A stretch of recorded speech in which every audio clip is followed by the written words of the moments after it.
painel, né, o primeiro painel do nosso evento Carreiras e Inovação, Direito Bancário e Meio de Pagamento. Estou aqui falando em nome do CDB. Sou Tássia, sou uma das coordenadoras do CDB junto com o Pedro. E para esse painel especificamente, a gente vai falar um pouco sobre carreiras dentro do direito bancário e direito de meio de pagamento. E aqui a gente tem 4 convidados, aproveito já para agradecer novamente a participação dos convidados e a participação de todo mundo que está aqui presente também. Muito obrigada. Eu vou introduzir rapidamente também o CDB e o LIFT, esse evento em parceria com o LIFT Learning, que é um projeto do Banco Central. Então, o CDB basicamente é um grupo de estudos da Faculdade de Direito da USP, que nasceu há 2 anos atrás, mais ou menos, e que tem como foco o estudo da regulação do sistema financeiro e de meios de pagamento. Por sua vez, o LIFT Learning é um projeto de fomento à inovação do Banco Central, que foca no fomento da inovação na parte acadêmica, coordenado pelo professor Ricardo Paixão, na Universidade de Brasília. Então, né, a gente fez uma parceria agora para esse evento, que vão ser compostos de 2 painéis no total.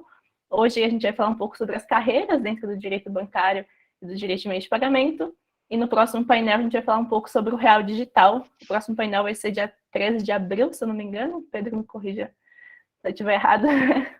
E aí já fica o convite. Obrigada. E aí já fica o convite também para o nosso próximo painel. Agora, já falei bastante aqui, vou deixar com os nossos convidados.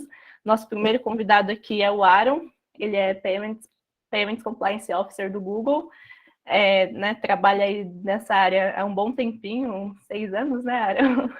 Ele é formado pela Universidade de São Paulo, com dupla diplomação pela Universidade de Lyon, também possui certificação CIPP em produção de dados e é membro também do LIFT Learning, né, que é o programa que a gente está fazendo em parceria a esse evento. Aaron, a fala é toda sua. Fique à vontade. Obrigado, Tássila. Em primeiro lugar, obrigado pelo convite.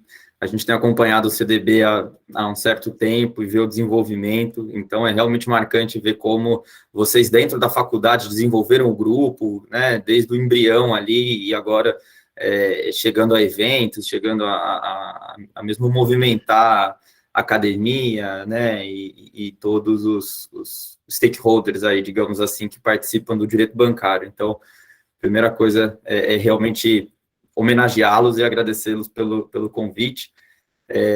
Também gostaria de falar bom dia para todo mundo que está acompanhando a gente, especialmente para a Camila, para o Eduardo, para o Jeff, para a Tássila, que estão compondo aqui o evento comigo, e dizer que é uma grande honra e motivo de muita felicidade estar dividindo a fala aqui com vocês e num evento tão diverso, né, digamos assim, pensando sobre todos os possíveis caminhos, e como o Jeff comentou, não falando do direito material, né, de um assunto específico, mas sim comentando sobre as trajetórias e todos os possíveis frontes aí que a gente pode ter nesse ramo em tanta ebulição, né, como a gente tem visto hoje. Eu vou dividir minha fala em 3 momentos. Em primeiro lugar, comentando um pouquinho sobre como é que foi, né, a minha trajetória e o que eu faço hoje, como que eu, né, cheguei até aqui. Em segundo momento, comentando um pouco sobre o que é, afinal, né, a gente trabalhar dentro de uma empresa e ter essa visão de dentro do negócio, digamos assim. E, em terceiro lugar, comentando sobre a rotina propriamente dita, né, de como que como é o dia a dia. Eu acho que é legal ter esse senso não só da matéria, né, de como que a gente enfrenta as questões cotidianas, mas também um pouco do que a gente vê, como que a gente se organiza e como que geralmente as coisas acontecem em termos estruturais e organizacionais, para ser né, para dar uma perspectiva bem prática mesmo para vocês que estão começando aí a carreira, via de regra, ou que estão ainda com algumas questões em mente sobre caminhos a seguir. Então, começando, bom, eu, como a Tássila comentou, sou formado pela São Francisco e tenho uma trajetória muito vinculada, né, à faculdade, tanto ao programa de dupla diplomação, que inclusive a Camila coordenou e foi incrível, mas também grupos de estudo e tudo mais. Então, essa vivência acadêmica foi muito importante justamente para ter essa fertilidade, digamos assim, de oportunidades que a gente via na área. E de antemão, né, até no meu comentário no LinkedIn, foi justamente nesse sentido de, naquela época, a gente tinha muita dificuldade, né, em ver os caminhos, propriamente dito, no setor bancário, porque a gente não, né, ouviu falar sobre a estruturação do direito bancário, ou sobre as questões, né, inerentes ali ao Banco Central, ao Conselho Monetário Nacional, eram muito raras, né, em alguma optativa, ou mais para o final da faculdade, quando muitas vezes você já tinha, de certa forma, delimitado ali o caminho. Então, acho que é muito legal, desde já comentar, né, como que esse cenário mudou e como que é interessante a gente estar dialogando sobre esses caminhos agora, num cenário regulatório bastante diferente, né? E esse cenário regulatório, ele na verdade, trouxe muitas oportunidades, né? Então, a gente tinha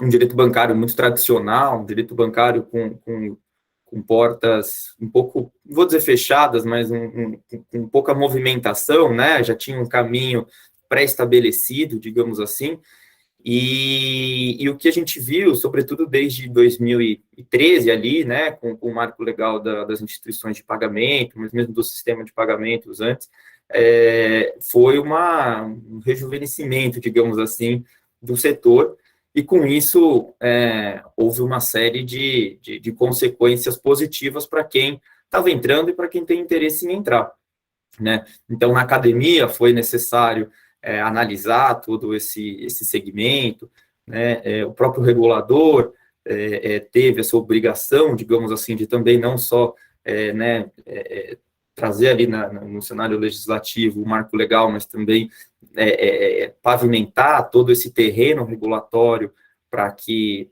essas inovações surgissem, né? E isso até destaco, é muito desafiador, porque você faz algo prospectivo, até essa mudança do regulador foi muito marcante, talvez o Jeff possa comentar mais, e do ponto de vista de empresas e escritórios, acho que isso também teve um desafio muito grande de não ter no que se basear em muitos casos, né? O Jeff comentou do livro do Eduardo Salomão, a gente tinha o livro do Eduardo Salomão ali e às vezes tinha dificuldade de ir além, né, de como então analisar aquilo além das bases, né, mas também trazendo para o que tinha de novo, né, em que medida que a gente conseguia fazer um paralelo entre o que sempre existiu, desde a 4595 para a 12865 e assim sucessivamente, né, enfim, os marcos legais de instituição financeira e de instituição de pagamento. E quando chega o Pix e Open Banking, isso explode, né? E aí o cenário internacional começa a ficar muito mais preponderante ou marcante nesses nossos estudos. Então, é muito comum, né, a gente lançar mão, e o Jeff talvez vai falar bastante disso, de lançar mão do que é feito hoje em UK, do que é feito hoje, né, no Reino Unido, na Europa, em outros países, justamente para tentar dialogar, né, em mais fontes, para que a gente consiga resolver os nossos problemas jurídicos aqui no Brasil. E isso, né, vem para o cenário da empresa, e aí eu passo para o meu segundo ponto, né, para a minha segunda estrutura aqui, porque isso gera impactos muito grandes quando você trabalha numa empresa. Por quê? Bom, porque você vai começar, né, quando você trabalha numa empresa, você é praticamente um gestor daquele produto, né, um gestor jurídico, regulatório daquele produto, o que significa que do início ao fim você vai ter que ter o conforto de que, desde as bases até o seu desenvolvimento, né, e florescimento e expansão, aquele produto vai estar cumprindo com as regras, né, regulatórias, com a legislação e tudo mais. E em muitos casos, né, diante desse vazio, mas desse vazio saudável, né, de estar se criando muito ainda regras novas, isso gera bastante insegurança e bastante necessidade, né, de você beber de outras fontes, de outros países, e no limite ser bastante criativo, né, de justamente você conseguir adequar aquilo que está acontecendo dentro de casa, aqui, como a gente diz, né, para esse cenário regulatório bastante desafiador e inovador. Então, o primeiro ponto que eu destacaria, né, já nesse front aí do que é, afinal, a gente trabalhar dentro de uma empresa, é justamente você ter esse controle total sobre o seu produto. Então, você não está vinculado, né, e aí acho que o pessoal depois de mim vai fazer um pouco mais dessas comparações, mas você não vai estar vinculado, por exemplo, no escritório a vários produtos, né, a várias empresas, a várias dinâmicas diferentes, mas você vai estar vinculado a uma específica, né, você vai respirar, digamos assim, aquele produto. E isso gera muitos impactos no sentido de você estar sempre confortável de que todas as frentes estão sendo acomodadas, né, do início ao fim. Isso é positivo, por um lado, porque você tem a total visibilidade, né, sobre aquilo que está sendo feito, que pode ser desafiador, por exemplo, para o escritório, mas pode ser muito também não vou dizer negativo, mas, né, acho que é importante ter esse diálogo, se você está confortável com aquele produto, né, se aquele produto faz sentido para você. E aí eu entro nesse segundo ponto, não só, então, de você estar ciente, né, do início ao fim, sobre aquilo que o time de produtos desenvolve, mas também você está restrito àquilo que é feito dentro da sua empresa. Então, ao escolher, né, uma empresa ou outra, é importante a gente ter em mente justamente o quanto que aquele produto pode expandir, o quanto que aquele produto faz sentido para o seu momento de carreira, né? Então, se você está indo para uma instituição tradicional, o pacote de produtos ali com que você trabalha é um. Se você está indo para uma fintech, se você está indo para uma empresa de tecnologia, o pacote é totalmente diferente. Então, esse é um ponto que é importante se destacar, né? Inevitavelmente, né, você vai ter um diálogo com outras áreas. E aqui eu até aproveito para comentar que eu tenho, né, minha carreira em escritório, fiquei muito tempo no Cassione, mas no final das contas, hoje eu sou do time de compliance. E é um compliance que interliga, digamos assim, as três faces do desenvolvimento de um produto, que é basicamente o jurídico, né? Então, você tem que ter essa concordância com as regras legais e questões interpretativas e tudo que envolve a análise legal propriamente dita, mas não se restringe a isso, né? Indo para a dinâmica com produtos, então você mastiga, né, digamos assim, faz essa intermediação do setor jurídico com o que acontece no front de produtos, o que se quer desenvolver, qual que é a intenção, como que a gente vai estruturar isso em concordância, né, em compliance com as regras regulatórias e legais, e tem um aspecto de policy, né, de políticas públicas e relações governamentais que é fundamental, e que eu chamaria bastante atenção aqui nessa dinâmica de empresa, ao lidar com, né, ao ver a realidade hoje. Por quê? Porque esse foi um dos aspectos que mais me chamaram a atenção e que mais me trouxeram, digamos assim, para a empresa vindo do escritório. Porque hoje o Banco Central ele tem uma dinâmica regulatória muito de comunicação, de interface com o mercado.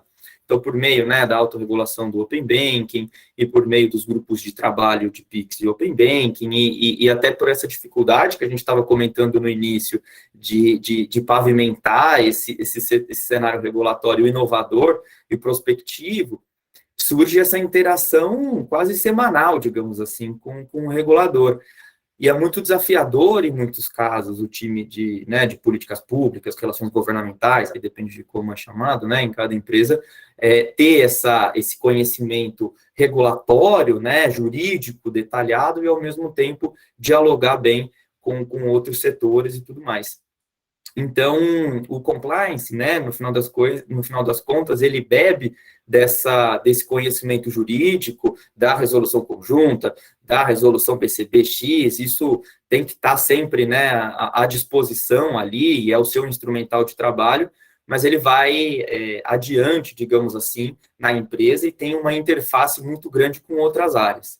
Então, esse é um ponto bastante marcante para mim, nessa carreira em empresas que acho curioso destacar.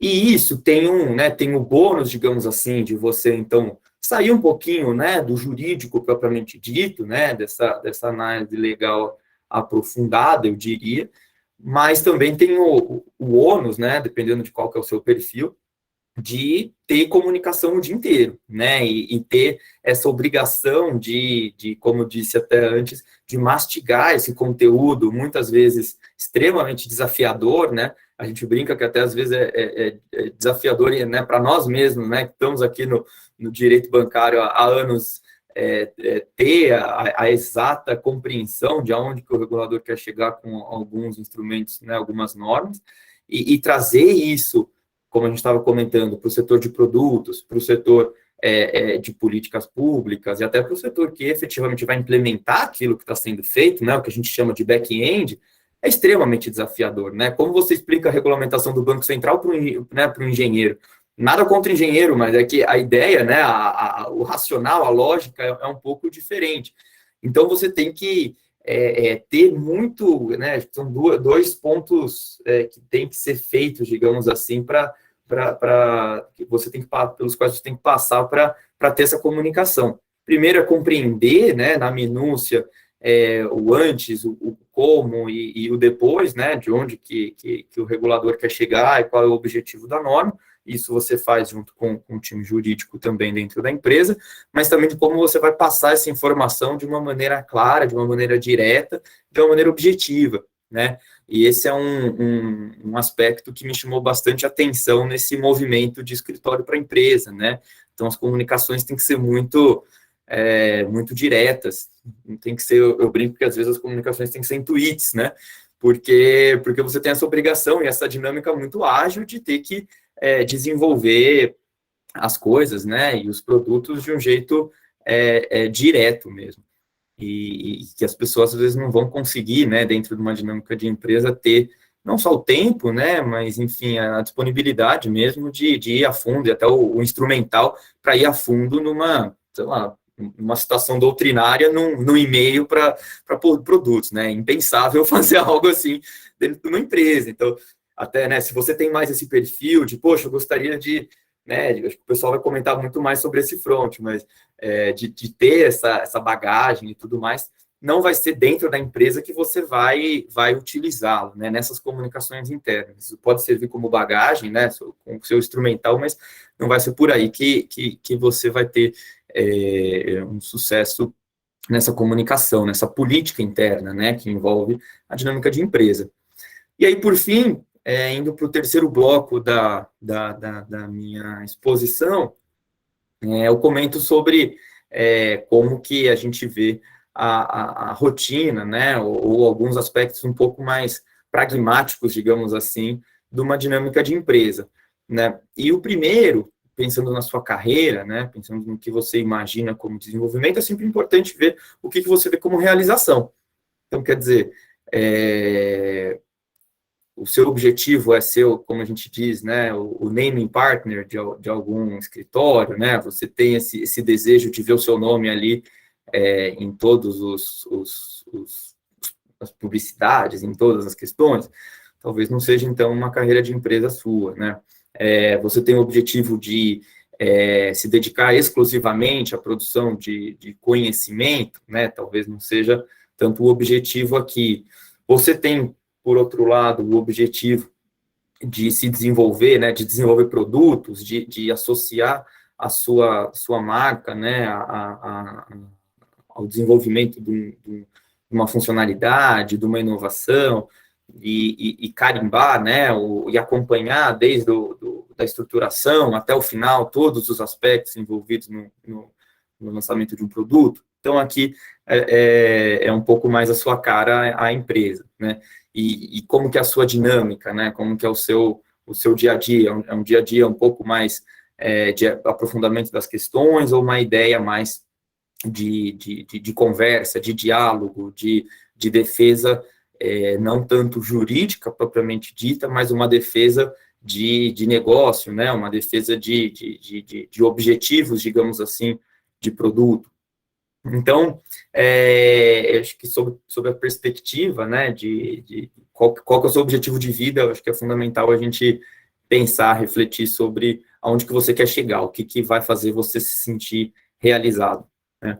E sempre tem os pontos positivos disso e os pontos negativos. Os pontos positivos, né, é que, poxa, se você está numa dinâmica de empresa, você vai acompanhar aquele produto desde o começo até o fim, como a gente comentou, mas também vai ter o risco, né, digamos assim, de daquela empresa sair do país, daquela empresa fechar aquela área de negócio. Então, é sempre uma preocupação importante no sentido de ter essa flexibilidade até um pouco psicológica de que as coisas podem acontecer e você não está no core do produto, né? Então, você não tem o conforto, por exemplo, de um escritório ou de uma carreira acadêmica, né? Ou mesmo uma carreira pública, de que você não vai estar sujeito, digamos assim, a intempéries que não dependem de você, né? E isso é ótimo, por um lado, porque te permite vivenciar bastante, né, ou até outras experiências, mas também pode ser preocupante por outro, ter uma certa instabilidade.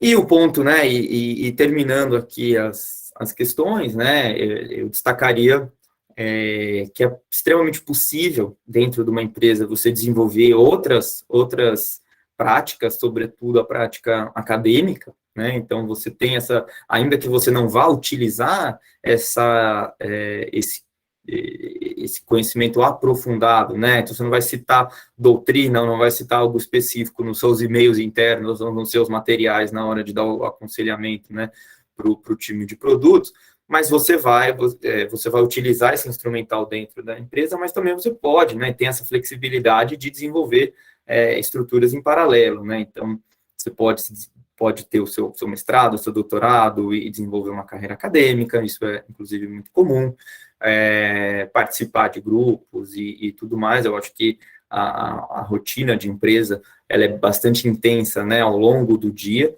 mas ela te permite ter atividades auxiliares ao longo do tempo. Então, meio que esse gap, né, que existe, de às vezes você sentir um pouco de falta, e a gente como franciscanos, às vezes tem essa vontade de ir a fundo e de ter aspectos, né, doutrinários e aprofundados maiores. Isso, a carreira acadêmica, a carreira em empresa te permite fazer isso. E acho que é isso que eu gostaria de comentar, como considerações iniciais aqui, como provocações até para a Camila, para o Eduardo, para o Jeff. No final das contas, é uma carreira, né? Eu jamais imaginei que eu ia estar falando isso como empresa aqui, né? Eu já estava com o meu futuro bastante delineado, digamos assim, no setor de advocacia, então até curioso eu participar no setor de empresa, mas é uma rotina muito dinâmica, é uma carreira de muita comunicação e de muito diálogo em diferentes frontes, né, que foge um pouquinho do direito propriamente dito puro, e que leva você para outras discussões de políticas, né, políticas públicas, de produto, de negócio, sempre bebendo dessa fonte primária, que é o conhecimento jurídico, né, senão você não consegue expandir para esses outros setores.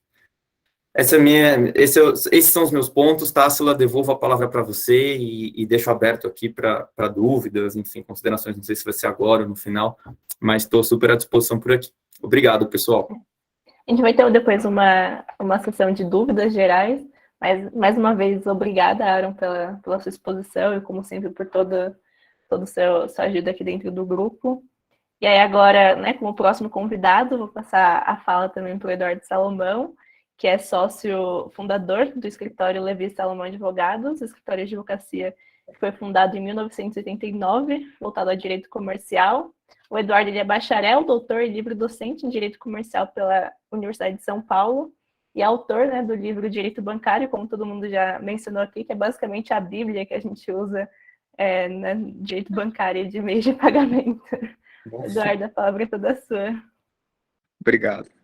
Obrigado, prazer estar com vocês aqui, quero agradecer muito o convite, gosto muito de conversar com os alunos, a saudação que eu vou fazer aos colegas palestrantes vem do conselho, o que eles estão dizendo, seja o Aaron, seja o que certamente vai dizer o Jeff, a professora Camila, eles são lados da nossa atividade. O advogado, ele reage a alguma coisa que está ali, né? Ele vai eventualmente dialogar com o Banco Central na área regulatória, ele precisa se valer de um instrumental acadêmico, o Aaron disse isso, tem o tema do estudo, professora Camila, tem a inserção prática, falar a linguagem objetiva, tudo isso disse o Aaron.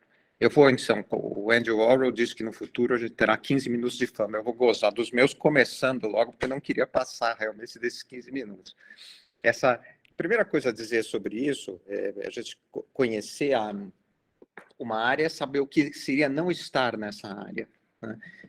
Essa palestra que eu estou fazendo aqui, se no ano que eu me formei eu fosse convidado para ela, isso geraria no convidado perplexidade, né? Falar sobre direito regulatório. E nos alunos, entre perplexidade e falta de interesse, quem fosse ouvir, porque todo direito era regulatório, né? Todo mundo que se formava para a atividade de estudar o direito e dar respostas para perguntas que os clientes faziam em relação a cada ponto. Só que isso passou por uma mudança, e essa é a primeira alternativa de carreira que quem está ouvindo vai ter. Existe o direito transacional hoje em dia, que é participar de negociações, né? A escolha pelo direito regulatório, ele acaba sendo mesmo uma escolha mais cerebrina. É uma escolha de você estudar, você se relacionar diretamente com o seu cliente. Muitas vezes o direito de transações ele se vale de intermediários, são bancos, instituições financeiras, podem estar com a melhor das intenções, a gente tem excelentes clientes lá no escritório que fazem isso, que nos usam para isso. Pode, às vezes, haver um termo do conflito de interesses e tal. Geralmente você tem na advocacia regulatória, essa voltada a conhecer o direito e responder, uma relação mais pura, né? Como é que você entra nela? Você entra nela por um escritório de advocacia. Esse era o primeiro ponto que foi proposto. E para entrar num escritório de advocacia, o CDB é um bom começo, né? Então, vocês estão fazendo a coisa certa para participar dessa atividade. Ali se tem contato com pessoas que já estão na área, é o tema do Aaron, pode-se ouvir conselhos do procurador do Banco Central, que infelizmente não abre concurso, como o Jeff chamou nossa atenção há alguns anos, mas deveria fazê-lo logo. E assim a gente vai aprendendo, né? São contatos e disso tudo vem para o advogado, nada é dado gratuitamente, nós dependemos disso. Agora, os escritórios que cuidam disso, há que procurar aqueles que sejam especializados, que tenham um foco na parte regulamentar, em responder, em estudar, responder consultas. O foco transacional do escritório acaba empurrando o advogado, que se interessa pela área, mais para um papel ancilar. Então, ele vai participar de uma auditoria, ele vai auxiliar a compra de uma empresa, mas ele não vai ser ele próprio consultado. Primeiro cuidado a tomar em relação a isso, e sobre isso mais eu diria se tivesse mais do que 15 minutos. O que eu passo... De nada adianta você tomar esses cuidados, entrar na área, se esse não for o trabalho que você realmente quer fazer, né? O que o trabalho do advogado regulatório tem de específico? Primeiro, ele tem que lidar com as regulações, com as regras que são emitidas geralmente por entidades do Executivo, o Banco Central do Brasil, o Conselho Monetário Nacional. O Banco Central do Brasil tem poder para meios de pagamento, que são essas empresas que não emprestam, mas dão destinações específicas a dinheiros recebidos dos seus clientes, eventualmente como depósito. Instituições financeiras, não, elas podem captar e reemprestar. E e aí elas têm uma variedade de regras que vêm geralmente por esses órgãos infralegais, né? Então, são regras sobre institucionais, como eles se organizam, como eles têm que ser autorizados, eles constituem um sistema fechado, como talvez alguns de vocês saibam. Você entra por autorização, mesmo a administração tem que ser aprovada, né? Então, essas regras todas desse sistema fechado são o primeiro grupo que você lida. Além disso, tem regras sobre operações dessas instituições. Tem coisas que elas podem fazer, como elas abrem conta. Resolução 96 para as instituições de pagamento. Tem a mesma coisa para as regras para contas bancárias. como elas podem fazer, que operações elas podem fazer com títulos, comprando e vendendo, que operações elas podem fazer com o setor público, contingenciamento de crédito, chama isso. Tudo isso é regulamentado. Então, tem a segundo gomo, são as operações. Terceiro gomo tem áreas específicas, como consórcio, câmbio, principalmente, que também recebem regulamentação específica em normas. Né, para você trocar a moeda estrangeira brasileira por estrangeira, fazer com que o pagamento da estrangeira aconteça no exterior, ou a partir de moeda no exterior, você conseguir reais no Brasil, tudo isso é densamente regulado. Não é objetivo, claro, falar dessa regulação. E sobre isso, e talvez seja isso o mais importante, eu vou dizer em seguida por quê, vem regras que são de leis próprias para as instituições financeiras, é a lei da reforma bancária, que é a lei 4.595 de 64. Para as instituições de pagamento, que são essas outras empresas que lidam com pagamentos, com fluxos de dinheiro sem serem bancos, é a Lei 12.865, de 2013, mencionada pelo Aaron. E mais do que isso, acima delas, tem uma outra coisa ainda mais importante, os códigos, o Código Civil, o Código Penal, os princípios que orientam todas essas áreas, porque elas estão em contato permanente, bordejam o Código Civil, o Código Penal e outras leis gerais de direito administrativo para as aprovações do Banco Central. Né? Todos os contratos bancários, também os contratos das instituições de pagamento, eles têm base no direito civil. Eles são apenas aplicações, nada mais são do que aplicações específicas de regras de direito civil. Né?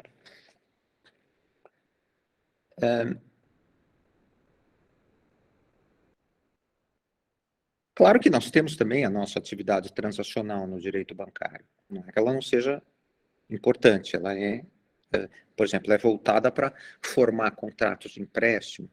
Podem ser contratos geralmente mais sofisticados, em que aparecem vários bancos e que tem um lado internacional, são os empréstimos sindicalizados. Às vezes, uma empresa emite títulos picados, são chamados bônus, também isso o advogado participa. Tem os mais complexos, por causa do tema das garantias, financiamento de grandes projetos, que o próprio projeto tem que, de uma certa forma, ser a garantia daquele dinheiro que está entrando, uma outra maneira também. Isso tudo existe, mas a atividade especificamente regulatória, ela tem esse caráter especial, porque para ela, toda pergunta é nova. Você sempre começa do zero quando você aborda um novo tema. Bom, mas o mais importante é o que eu tenho que fazer para me destacar nessa área? O que é um bom advogado de direito regulatório? Eu acho que se a gente fosse resumir o que o Aaron disse, o bom advogado de direito regulatório não é um advogado de direito regulatório. O que eu quero dizer com esse oxímoro, com essa possível contradição? Para começar, quando a gente se aproxima de um cliente, o cliente sabe mais daquela área regulatória que ele está tratando do que nós sabemos. Isso é a primeira coisa que você tem que saber. Sobre, por exemplo, digamos que uma instituição de pagamento me pergunte sobre créditos, como eu dou garantia, como é que eu tomo garantias sobre créditos que são devidos no âmbito dos cartões de crédito. Tem 4 normativos extremamente complexos, 4 diretamente, mais uns 5, 6 só sobre esse assunto, indiretamente só sobre esse assunto. Quando o executivo interno, o Aaron, por exemplo, faz essa pergunta, ele sabe mais do que eu daquilo que ele está perguntando. Essa é a verdade. E ele sabe em 2 aspectos. Primeiro, muitas vezes ele tem chance de conhecer a regulação e os seus termos mais precisamente do que o advogado que recebe a pergunta.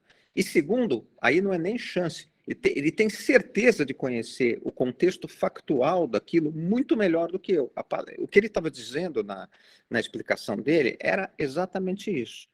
Né? Ele sabe o que acontece, ele sabe os problemas práticos daquilo, ele sabe aonde a instituição dele está querendo chegar. Então, a primeira coisa, o que esse cliente que sabe tanta coisa pode estar querendo de alguém que sabe em tantos aspectos menos do que ele? Essa é a primeira questão. O que ele pode estar querendo é a visão mais ampla, você relacionar aquilo com outras áreas do direito, mas sempre de uma maneira prática, sem os arroubos doutrinários que têm que ser usados como instrumental, mas não precisam ser apresentados para o cliente, né? Tudo isso estava nessa explicação anterior, que foi tão bem lançada, para que você dê ao cliente, usando um instrumental mais amplo, pode ser do direito penal, pode ser do direito civil, essa resposta que ele precisa, né? Então, existe por exemplo, as credenciadoras, são as empresas que lidam com cartões de crédito, elas não podem fazer empréstimos, segundo um parecer do Banco Central, mas tem situações que elas podem fazer adiantamentos, né? Segundo a lei, segundo os pareceres. Então, entender com base no direito bancário mais amplo, nas normas de direito civil, em que situações elas podem fazer empréstimos, em que situações elas podem fazer adiantamentos, se adiantamentos são ou não empréstimos, se elas podem usar recursos que não são de capital próprio para fazer empréstimos, tudo isso são respostas mais amplas que escapam a esse super conhecimento que o advogado interno tem, e que nem sempre ele terá tempo de fazer a pausa de respiro para se abeberar de todas essas questões. Então, tem um lugar aí para o advogado que consiga fazer isso, consiga sintetizar isso em conclusões e, ao mesmo tempo, ter fundamentação que não seja o mero chute, a mera opinião com base no bom senso. O bom senso é sempre bom na aplicação da lei, mas a gente, claro, tem que ir além dele. É uma das maneiras de você distinguir os bons advogados, os bons consultores, daqueles não tão bons. Depois você tem uma outra coisa, né, por causa disso. Em outras áreas, a doutrina é muito importante, etc. Como na área de regulatória tudo é muito novo, haverá leituras a fazer, haverá livros, bons livros, etc. Mas a sua capacidade de análise independente a partir de princípios, ela é muito importante, porque a chance de você estar analisando uma questão nova que ninguém tocou, pelo menos naquela especificidade, é muito grande. Independência de espírito é a segunda, portanto, característica do bom profissional nessa área, né? Você ouve aquela apego excessivo a citações, etc., já fica na minha cabeça, pelo menos, uma restrição. Quer dizer, aquela pessoa teria independência para enfrentar questões novas, porque isso, não tenha dúvida, é o que ela vai estar fazendo todo dia, na sua prática. Depois tem uma questão que não é tão comum, principalmente numa sociedade mediatizada como nós vivemos, que é a questão ética, né? O advogado, ele se treinou para fazer um marketing das suas atividades. Ele faz esse marketing de várias maneiras. Rankings, notícias do que ele fez para jornais, etc. Na área regulatória, eu não vou dizer sobre outras áreas. O que penso disso vai além do tema do seminário. Mas na área regulatória, isso não é aceitável. Porque o que o cliente está com. O que acontece lá no escritório, as informações que chegam a vocês, muitas vezes, em casos extremos, já aconteceu mais de uma vez, são informações que podem destruir uma empresa uma empresa financeira, gerar coisas dramáticas para os seus controladores, indisponibilidade de bens, todas as coisas que estão ligadas aos regimes especiais, são os regimes de quebra. Isso tudo já aconteceu. Às vezes existem coisas que, vistas sob uma certa luz, podem configurar ilícitos, seja administrativos, seja penais. O cliente está consultando você, angustiado sobre aquilo. Mas mesmo na maior parte dos casos, viu, Jeff, em que, felizmente, nada disso está em questão, aquela empresa está dividindo com você a estratégia da vida dela, uma estratégia de negócios que muitas vezes vai diferenciar ela de outras empresas. Então, não existe, não há hipótese daquele empresário, daquele executivo que confiou em você, receber uma ligação de alguém que está querendo saber se você é bom advogado ou não, e ficar imaginando o que você falou para aquela pessoa, para ela estar ligando para um cliente, né? Então, esse é um aspecto que é muito importante. Então, eram esses, numa síntese apertada, era isso que eu queria dizer. Queria falar também sobre a perspectiva da área. Essa é uma área de produção regulamentar constante, né? Então, ela é uma área que sempre tem perspectivas, porque está sempre mudando a regulação, sempre os clientes têm essa demanda de bons advogados, mas do que isso, se você e todas as pessoas que estão nos ouvindo aqui têm condição para isso, conseguir superar a camada média, quer dizer, você conseguir fazer um trabalho diferenciado, usar o instrumental jurídico a favor do cliente, mas sem se deixar absorver pelo instrumental jurídico e cair numa linguagem bacharelística, tá certo? Quem conseguir fazer isso vai encontrar grande demanda para o seu trabalho, né?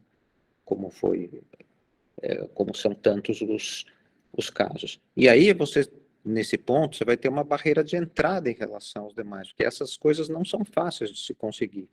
E você vai ter características que vão fazer com que clientes ou no seu escritório você consiga prosperar, enquanto outros não conseguem, ou seja, há uma barreira à entrada. Isso é uma coisa importante. Para conseguir isso, como é que eu resumiria em uma frase para encerrar? Conhecimento principiológico, né? Conhecer aquilo que vai além, conhecer bem a regulação, mas conhecer o que vai além da regulação. Com certeza a professora Camila terá coisas a dizer sobre esse assunto na apresentação dela. Queria agradecer muito o prazer de estar aqui. O mais importante dessas apresentações são, com certeza, a fase de perguntas. Esperamos por elas. Obrigado, viu? Muito obrigada, Eduardo. Agradeço aqui também em nome do CDB. Obrigada pela exposição. Acho que como o próximo convidado aqui da lista, a gente tem o Jeff. Ele é procurador do Banco Central, atualmente licenciado, membro do secretariado do Financial Stability Board. Ele é mestre pela Universidade de Harvard e bacharel em Direito pela Universidade de São Paulo e também tem atuado como advogado no Fundo Monetário Internacional. Deve se esquecer alguma coisa, me perdoe, fique à vontade para corrigir. Tá, joia. Obrigado, Tássila. É um grande prazer estar aqui com vocês. Obrigado pela companhia altamente qualificada do Aaron, do Eduardo. Eu estava comentando no começo que eu estudei para o concurso pela primeira edição do livro dele. Então é um grande prazer aqui poder rever um pouco a minha própria trajetória nessa interação, e a Camila também, enfim, grande amiga, e é um prazer estar aqui com vocês. Eu vou começar minha intervenção puxando uns ganchos com o que foi dito antes, e inclusive pela Camila, quando a gente estava aqui só no bate-papo inicial. Seguinte, quem é o cliente de um procurador do Banco Central? O cliente do procurador do Banco Central não é uma entidade privada, são as áreas técnicas do próprio Banco Central. E no decorrer da minha fala, eu espero ficar um pouco mais claro quem são essas áreas técnicas, tá? E aí eu reconheço, fazendo um parênteses, que o Banco Central é um pouco uma caixa preta. É menos hoje do que era na minha época. Só para vocês terem uma ideia, eu escolhi tomar posse em São Paulo, achando que o filé mignon da atividade do Banco Central ia estar ali, já que o sistema financeiro se concentra em São Paulo. Lê do engano, o filé da atividade estava em Brasília e eu passei os 3 primeiros anos tentando ir para Brasília. E coisa que eu consegui em 2009, finalmente. O cliente do Banco Central são as áreas técnicas. Essa é uma diferença, então, em relação ao setor privado. Por outro lado, uma semelhança é o que foi frisado aqui bastante, que é esse desapego doutrinário, o desapego às fórmulas clássicas do direito, e que são muito valorizadas numa faculdade tradicional como a nossa, o linguajar difícil, a conceituação, a categorização, o apego pela categorização, essa coisa bem germânica, a semelhança da iniciativa privada, o trabalho no Banco Central e o trabalho na regulação financeira, no setor público, em geral, internacional inclusive, é objetiva. A gente quer dar solução prática a problemas, e o nosso destinatário normalmente não é jurista. Pode até ser, mas o interesse dele não é conhecer a base doutrinária do que a gente está falando. Tá? Claro, você precisa ter um embasamento jurídico sólido e ser capaz de desenvolver, se for o caso, mas a maneira como transmitir a sua mensagem de maneira objetiva e clara e sem firulas importa muito, tá? Uma diferença, eu falei do setor privado, em relação à academia, diferença em relação à academia, eu aludi agora há pouco, não, a gente não tem uma preocupação com categorização. Então, se o que a gente está fazendo é direito, é economia, é direito público, é direito privado, isso não importa, tá?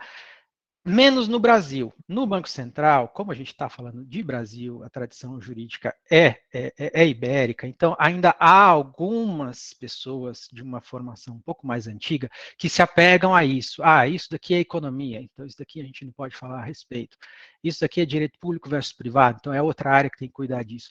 Fora do Brasil, internacionalmente, isso não tem a menor relevância. Tá? Hoje, no Financial Stability Board, o que eu faço não é jurídico, tá? Mas eu trabalho em equipes que têm formação multidisciplinar. Então, tem advogados, tem economistas, tem financistas, enfim. Ninguém está preocupado qual é a formação que você tem, mas sim como é que você pode complementar aquele time, qual é a sua perspectiva a adicionar para aquele trabalho. Em comum, todo mundo tem o quê? Todo mundo tem um nível mínimo de conhecimento capaz de compreender a matéria em discussão. Então, para o advogado, é essencial ter conhecimentos de economia e finanças, por exemplo. Tá? Esse conhecimento pode ser adquirido de maneira estruturada, por meio de uma graduação ou outro tipo de programa de estudo, ou pela experiência. Tá? Entrando então propriamente nas minhas considerações, só falando um pouquinho de mim, também reconhecendo o quão pouco o trabalho interno do Banco Central é conhecido. Eu sou procurador do Banco Central, é a segunda vez que eu me licencio, trabalho no Financial Stability Board, não sei quanto vocês têm de familiaridade com o trabalho do FSB, mas eu vou então dar uma pincelada breve. O FSB foi criado depois da crise financeira de 2008, 9, 10, tá? Como o braço executivo do G20. Então, antigamente existia o Financial Stability Forum, que era um foro despersonalizado, que era o braço executivo do G7. O G7 era o grupo de países que mandava, né, e desmandava nas finanças internacionais. Com a crise, viu-se a necessidade de expandir a governança, né, do sistema financeiro internacional, e aí incluíram-se quem? Os países emergentes. Então, o Brasil passou a integrar o G20, o FSF foi convertido no FSB, o Brasil passou a integrar o FSB. Tá? Então, o FSB é o formulador de políticas internacionais, tá, na área de regulação financeira, e ele coordena os órgãos setoriais de regulação do ponto de vista internacional. Então, vai ter um regulador setorial de mercado de valores, vai ter o regulador setorial bancário, que é o Comitê da Basileia, vai ter o regulador setorial de pagamentos, infraestruturas do mercado. Em comum, todos esses têm o fato de que estão todos no mesmo prédio. Aqui onde eu estou, no prédio do BIS, são comitês do Banco de Compensações Internacionais. Está todo mundo aqui no mesmo prédio. Então, a cidade da Basileia, na Suíça, é a capital internacional da regulação financeira. Tá? Outro momento que eu me licenciei foi para trabalhar no FMI. Tá? Então, existe aí uma linha de produção da regulação financeira internacional. Então, o FSB, simplificando, né, produz as recomendações, as autoridades nacionais, incluindo o Banco Central do Brasil, implementam essas recomendações, não só implementam, elas participam da formulação, porque o FSB, ele trabalha por meio de grupos de trabalho que são compostos pelos seus membros. Então, o Banco Central, junto com a CVM, e SUSEP tem assento nos comitês aqui, produz a regulação e, por sua vez, implementa. Tá? O FMI tem um papel, o quê? No monitoramento do cumprimento dessas recomendações. Então, ele atua fazendo avaliação, né, periódica do cumprimento das recomendações internacionais. Tá? Além disso, ele fornece assistência técnica para os países menos desenvolvidos sobre como implementar juridicamente essa regulamentação. Como se escreve uma lei de supervisão bancária, uma lei de resolução bancária, por exemplo, como se escrevem os regulamentos, tá? Então, eu também fiz isso no tempo em que eu estive lá no FMI. No Banco Central, que é o foco aqui da nossa conversa, né? Basicamente, minha atuação, ela se dividiu em duas áreas aí, política monetária e cambial e regulação do setor financeiro. Em política monetária e cambial, o que a Procuradoria faz? A Procuradoria presta assessoramento às áreas técnicas do Banco Central sobre os instrumentos de política monetária, tá? Então, operação compromissada. Se uma contraparte, e eu trabalhei nisso, aconteceu, eram alguns bilhões de dólares envolvidos, só que uma contraparte inadimple na obrigação de retornar uma operação compromissada com o Banco Central, a gente atua. Depósitos compulsórios, vai abaixar, vai aumentar a alíquota de compulsório de determinado grupo de instituição financeira para determinada finalidade, a gente atua.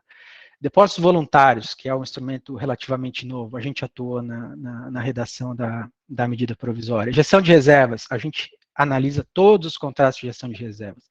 Cada dólar, cada libra, cada yuan, cada franco suíço que é investido pelo Banco Central, a gente analisa, tá? Esse é o flanco de política monetária e cambial. Flanco de regulação financeira. Como eu disse, implementação. Eu trabalhei pessoalmente na implementação dos acordos de capital de Basileia III, das recomendações internacionais de resolução bancária, tem um projeto de lei parado no Congresso a respeito, na atualização do arcabouço do FGC, também a implementação de recomendação internacional vinda aqui deste prédio. Infraestruturas do mercado de pagamento, muito ativo em anos recentes, né? O Aaron falou bastante a respeito, participei da redação da medida provisória, que depois se converteu na Lei 12.865, participei da criação do PIX. A gente tem agora, não sei se já virou projeto de lei, mas tinha um anteprojeto de uma lei geral de infraestruturas do mercado de pagamento, do mercado financeiro, tá? A gente também trabalha nisso. E, antes de eu vir para cá, a gente estava forte em qual trabalho? Stablecoins, criptoativos, moeda digital de bancos centrais, tá? Que é o que eu vim fazer aqui no FSB. Então, aqui no FSB eu estou envolvido na corrente de trabalho de pagamentos internacionais. Então, para os que têm curiosidade, aí tem a roadmap para aperfeiçoar os pagamentos internacionais, eu estou envolvido nisso. Por outro lado, tem o trabalho de stablecoins e criptoativos, tá? A gente também está envolvido nisso. O acesso à procuradoria é por concurso público. Há 8 anos não há concurso público. Normalmente, os concursos eram de 4 em 4 anos. Eu sou do concurso de 2006, tive a sorte de entrar assim que eu me formei em 2005, no mesmo ano, no final do mesmo ano saiu o edital. Depois teve em 2010, 2014, e aí não teve mais, a gente não sabe quando vai voltar a ter, tá? Basicamente por motivo de política fiscal. O que mais? Mas, uma vez dentro do Banco Central, as possibilidades de carreira são múltiplas, tá? Há a possibilidade de galgar postos em organismos internacionais, como foi o meu caso. Tá? Isso não é muito comum lá dentro, eu tive que romper alguns paradigmas, né? Não é comum, eu fui o primeiro a me aventurar. A progressão na carreira, como é uma carreira bem pequena, tá? A progressão na carreira a carreira não é flexível, tá? Normalmente as pessoas que ocupam postos de chefia tendem a se perpetuar nesse posto de chefia e quem está abaixo e cheio de energia acaba tendo que depender do acaso para poder galgar postos, tá? Essa é uma desvantagem.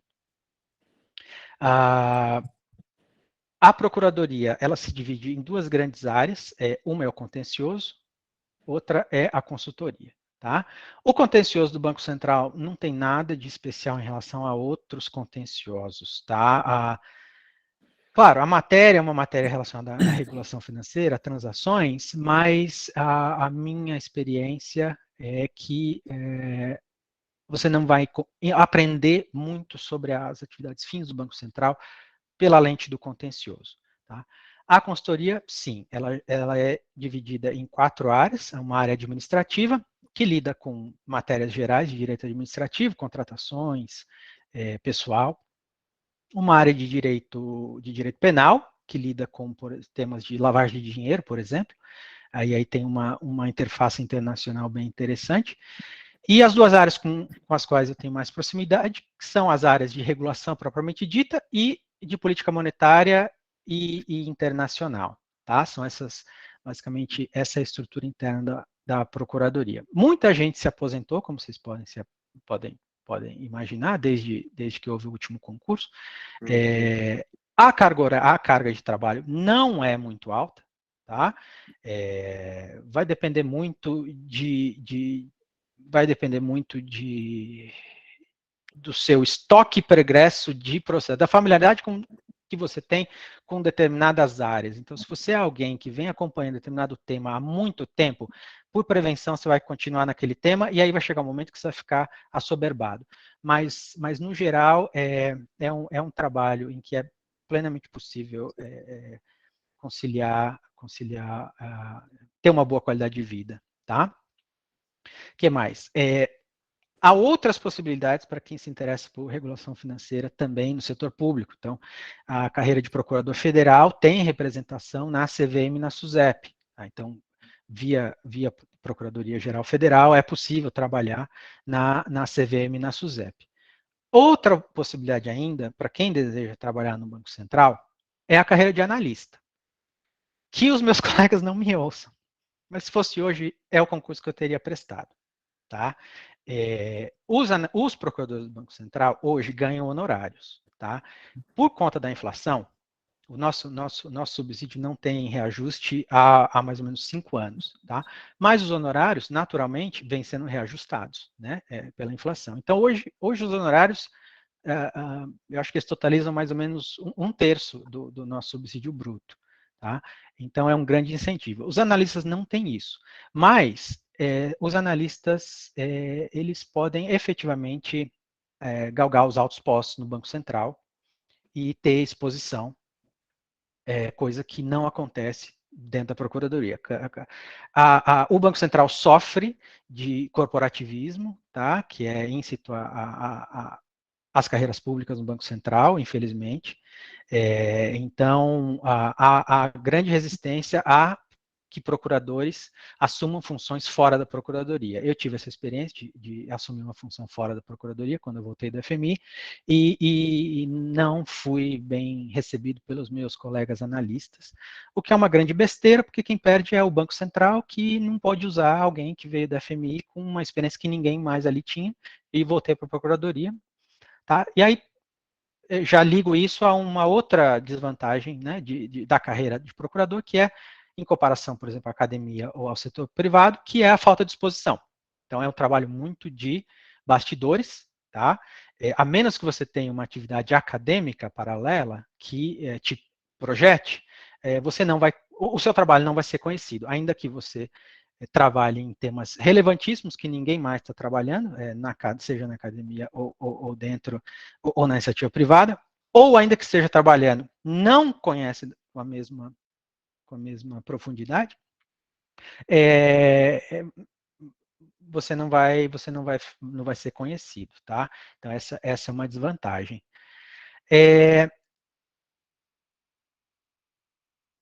Habilidades indispensáveis. Para trabalhar no Banco Central, isso daqui não se aplica tanto, em geral, né? Para trabalhar na Procuradoria em geral. Mas se você quiser ter uma trajetória parecida com a minha, por exemplo, né, voltada mais para atuação internacional, na interface de produção de políticas públicas, é necessário, né, ter conhecimento de finanças e economia, tá? Se esse conhecimento for formal, tanto melhor. É importante a gente conhecer os modelos, tá? Legal, é importante saber os modelos. A gente não precisa construir modelos na nossa prática, modelos econômicos. A gente não precisa analisar dados na nossa prática, mas pelo menos conhecer os modelos mais simples, por exemplo, de política monetária, os modelos mais simples de precificação de ativos, conceitos muito básicos são relevantes, tá? Uma formação jurídica generalista também é muito importante.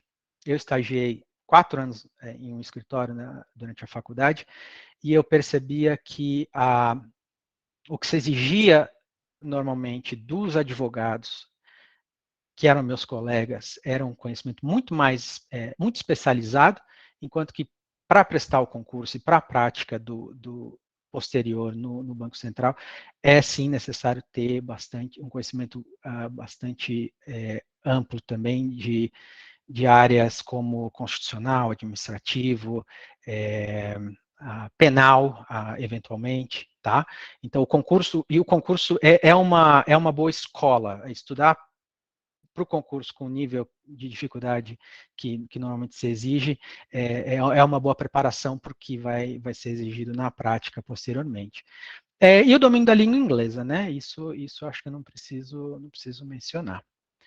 Acho que é isso, gente. Desculpa se eu me excedi.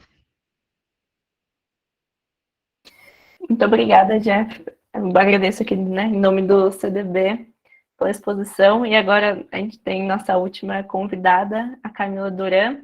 Ela é professora associada da Faculdade de Direito da Universidade de São Paulo e pesquisadora vinculada ao Instituto de Estudos Avançados de Nantes e ao Global Economic Governance Program da Universidade de Oxford.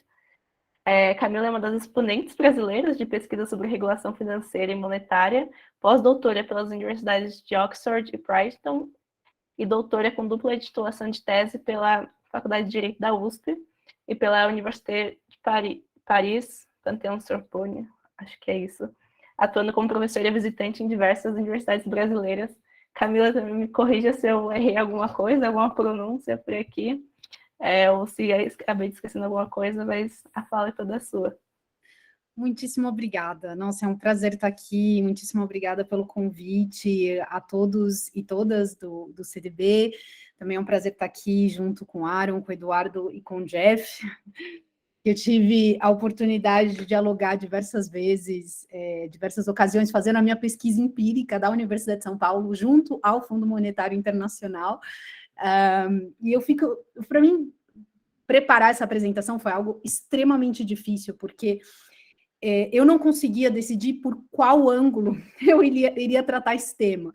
Então, eu recriei diversas apresentações, enfim, isso me consumiu, porque eu fiquei pensando que tipo de informação seria interessante passar em termos da perspectiva da carreira acadêmica? O que está mudando em termos de conteúdo da pesquisa do direito bancário e do direito monetário, que é a minha especialidade, ou o que está mudando no funcionamento da carreira acadêmica de uma forma geral. Então, eu vou tentar trazer uma combinação dentro desse tempo de cada uma dessas duas perspectivas, né? Primeiro, sobre a carreira, né? A carreira acadêmica, que é uma carreira, e aqui uma recomendação de leitura, Max Weber, Ciência como Vocação, que mostra a carreira acadêmica, que é do professor e do cientista. E essa parte do professor pesquisador é uma carreira, enfim, apaixonante. Eu estou aqui declarando o meu amor imenso por essa carreira. Eu tenho o maior prazer de trabalhar todos os dias com pesquisa e ensino.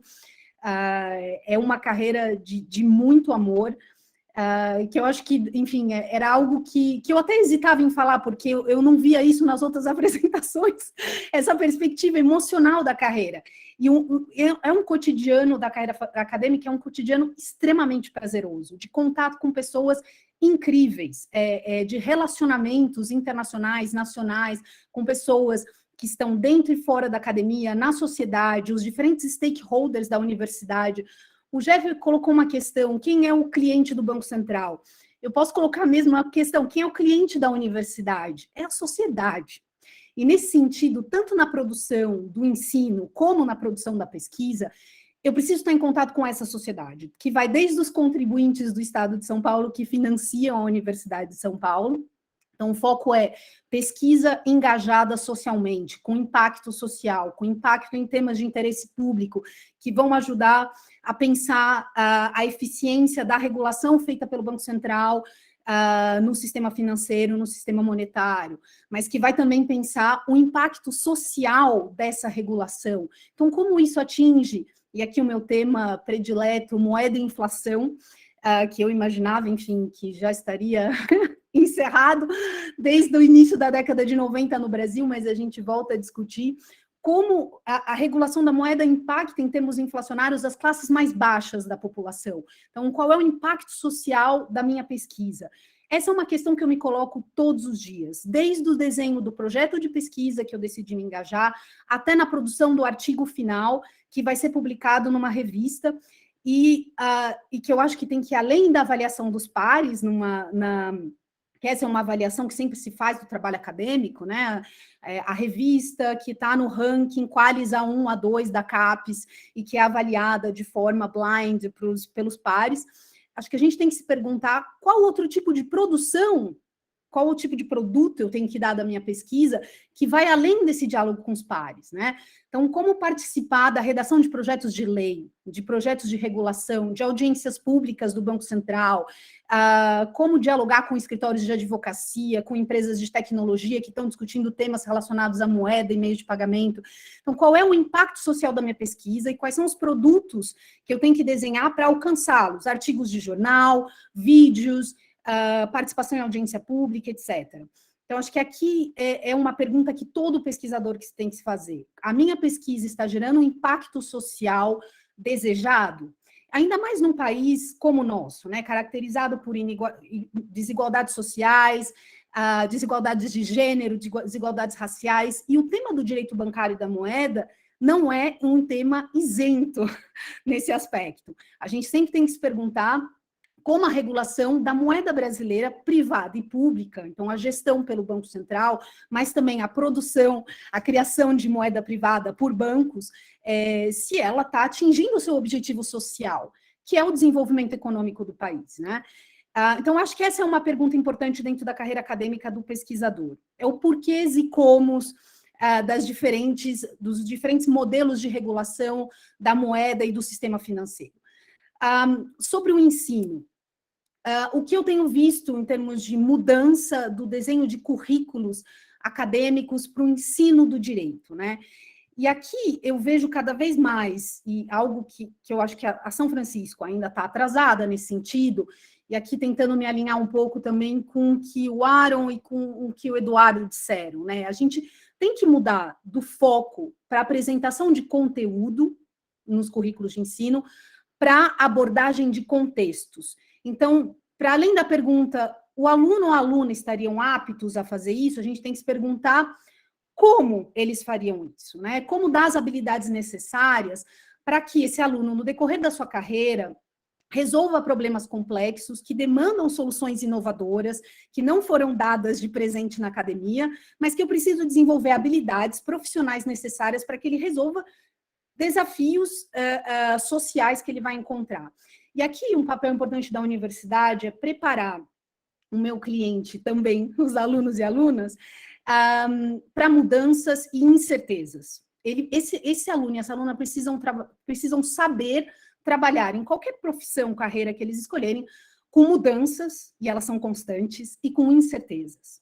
E a universidade precisa responder a essa questão, com 3 tipos de aprendizado. O aprendizado da mente, o conhecimento jurídico, então, o que são categorias de princípios, o que são regras, direito privado, direito público, mas aqui eu preciso ultrapassar essas fronteiras, eu preciso mostrar o conhecimento jurídico como algo contextualizado socialmente, e isso vai permitir o aluno articular, e a aluna articular diferentes institutos jurídicos de diferentes disciplinas, para responder a um problema social que não está dentro do quadradinho das disciplinas pedagógicas. O aprendizado das mãos, então, as habilidades profissionais, e aqui mencionando também o que o Eduardo disse, né? Habilidades de negociação, de capacidade de articular soluções e de comunicar de uma forma clara para o seu cliente. Então, esse tipo de habilidade profissional é importante, o aprendizado das mãos. E, terceiro lugar, e que eu sinto muita falta nos currículos hoje, diversas faculdades de direito, o aprendizado do coração, que é o aprendizado da ética e do profissionalismo. Nós temos currículos de universidades que estão desenhados com cursos de ética, que aparecem em algum momento do ensino, em algum ano da carreira, mas que não concebem a ética e o profissionalismo como temas transversais de qualquer matéria jurídica. Direito privado, direito público, direito bancário, direito civil, em todo momento, o curso, qualquer curso de direito tem que ser desenhado em qualquer disciplina pensando na ética, nos valores da profissão. E é isso que significa também trabalhar o direito no seu contexto social. Respostas jurídicas no seu contexto social e econômico. E isso eu sinto uma falta gigantesca. E muitos desses currículos também de faculdades tradicionais têm focado o ensino da ética no código da OAB, o que é bastante limitador. Isso não mostra, isso não ajuda a construir nesses futuros juristas o sentimento de pertencimento, de identidade profissional dessa carreira, que vai muito além de institutos jurídicos, mas vai pensando nos valores e éticos sociais dessa profissão. Como transmitir esse conhecimento ético-social do ponto de vista jurídico, né? Então, acho que aqui esse é o terceiro aprendizado do ensino. Então, geralmente, quando a gente apresenta a carreira acadêmica, a gente fala desses dois pilares, né? Ensino, pesquisa. E aqui eu coloco extensão como parte da pesquisa. Hoje nós não pensamos mais pesquisa somente em termos de avaliação por pares, mas de impacto social. E isso implica pensar pesquisa integrada com extensão.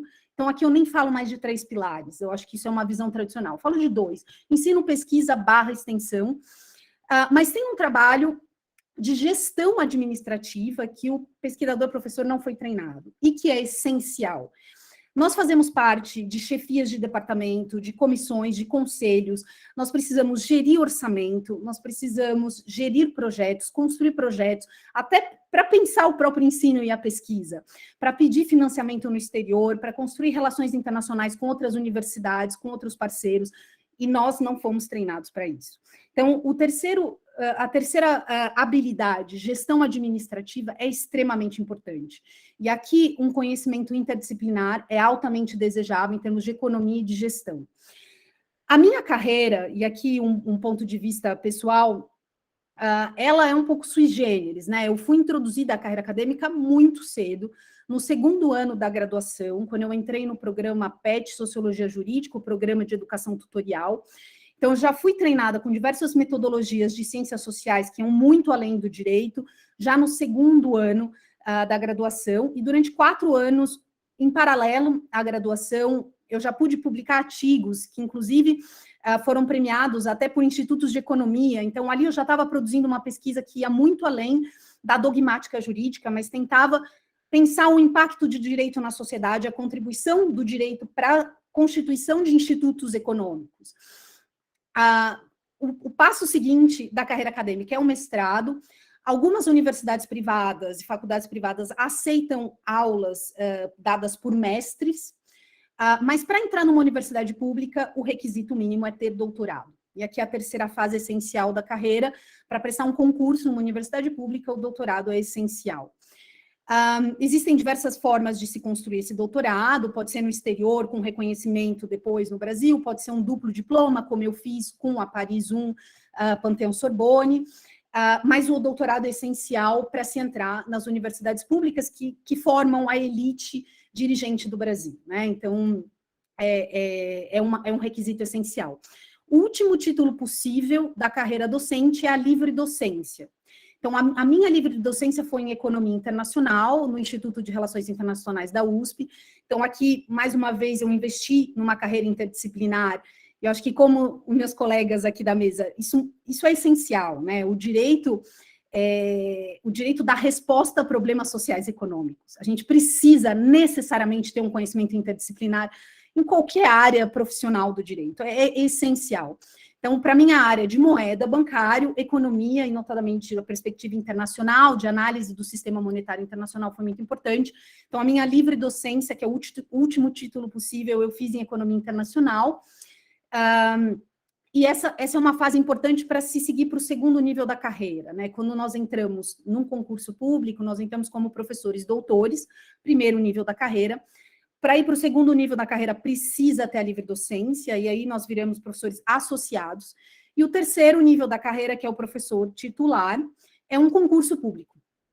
Então, é uma vaga que precisa geralmente ter a livre docência para se posicionar perante a concorrência e conseguir chegar ao 3º, mas não é um requisito, do ponto de vista formal, obrigatório. mas na prática é essencial. Para se prestar um concurso de professor titular, é essencial ter já a livre docência.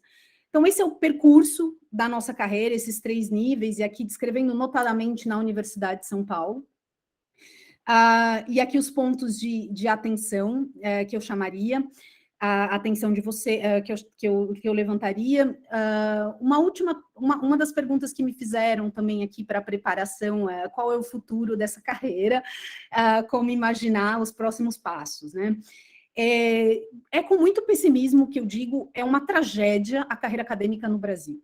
Eu não tenho outras palavras para descrever, senão tragédia, essa é a palavra.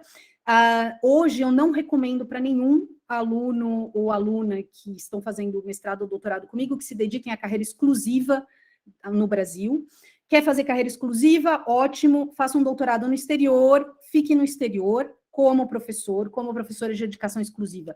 Quer ficar no Brasil, uma escolha pessoal, faça uma carreira acadêmica, faça uma carreira profissional também paralela, como advogado no setor privado, como advogado no setor público, enfim. A carreira acadêmica, nesse sentido, vai trazer a exposição mencionada pelo Jefferson, mas também um exercício constante de reflexão sobre a própria profissão e os diferentes temas jurídicos. Um contato, mais uma vez, que vai favorecer a proximidade com os problemas sociais e econômicos atuais. No exterior, as possibilidades são imensas, e aqui é uma carreira super interessante, mais uma vez, que pode ser combinada com ensino ou só uma carreira de pesquisador. Existem centros, think tanks no exterior, mas também há entidades públicas, por exemplo, o CNRS na França, que é uma carreira só de pesquisador, ou uma carreira que combine ensino e pesquisa. Eu, particularmente, acho importante essa combinação, porque um alimenta o outro, né?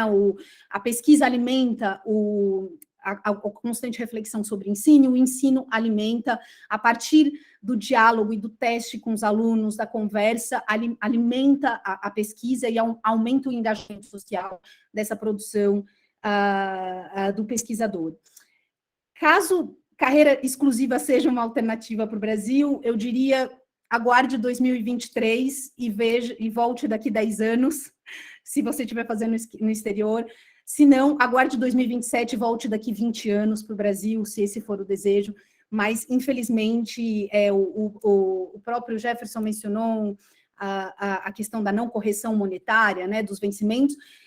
Um cálculo que foi feito na Universidade de São Paulo é que houve a perda de 40% do poder de compra real dos vencimentos da USP desde 2002.